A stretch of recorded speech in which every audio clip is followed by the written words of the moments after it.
अस्सलामुअलैकुम नाज़रीन, आज हम बना रहे हैं इमली के फूल कीमा। इसमें ये कीमे में और तुरैयों में बहुत अच्छे बनते हैं और आजकल मौसम है, ये फ्रेश थे। हमने इसको रात को साफ़ करके और धो के वॉश करके अच्छे से भिगो के वॉश करा इसको, और उसके बाद फिर हमने इसको थोड़ा सा ड्राई करके फ्रिज में रख दिया था। अब हम कीमा बना रहे हैं, तो इसके लिए हम बताते हैं आपको हमने क्या क्या इंग्रेडिएंट्स लिए। ये तकरीबन 3 पाव से ज़्यादा ही कीमा है, और ये फ्रीज़र में से निकला था, तो इसको मैंने ऑयल में डाल के और इसको भूनने के लिए रख दिया है। ये हमने इसमें मसाले लिए हैं। इसमें मिर्चें ज़्यादा डलती हैं। अगर आपको मिर्चें कम पसंद है तो थोड़ी कम रख लें। इसमें हरी मिर्चें भी सही क्वांटिटी में डलती हैं। तो ये धनिया लिया हमने 1.5 टेबल स्पून, और लाल मिर्चें हमने भर के 1.5 टेबल स्पून लिए। पेपरिका और दोनों मिला के 2 टेबल स्पून हो गई हैं।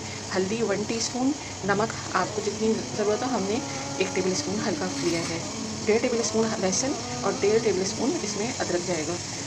बस अभी ये कीमा थोड़ा सा मेल्ट हो जाएगा, ज़रा सा इसका बिसादा पानी भून जाएगा, तो फिर हम इसमें मसाले डालेंगे।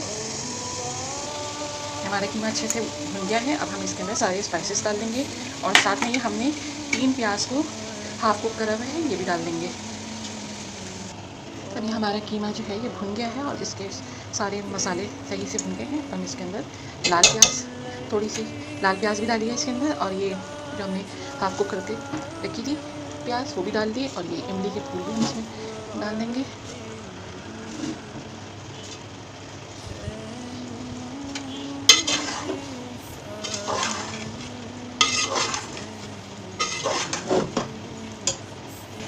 हमने इसको अच्छे से मिक्स कर लिया। अब इसको हम दम वाली आंच में रख के, और इसके अंदर हरी मिर्ची सही से, अभी हम आपको दिखाते हैं, काट के डालेंगे। अदरक काट के डालेंगे, और पिसा हुआ गरम मसाला डालेंगे। ये अब हम ये काफ़ी भुन गया है। अब हम इसके अंदर हरी मिर्चें और अदरक काट के डाल दिए। 1 टेबल स्पून इसमें हमने गरम मसाला डाल दिया है। बस अब इसको हम हरी मिर्ची डालेंगे, और हमारा कीमा रेडी है।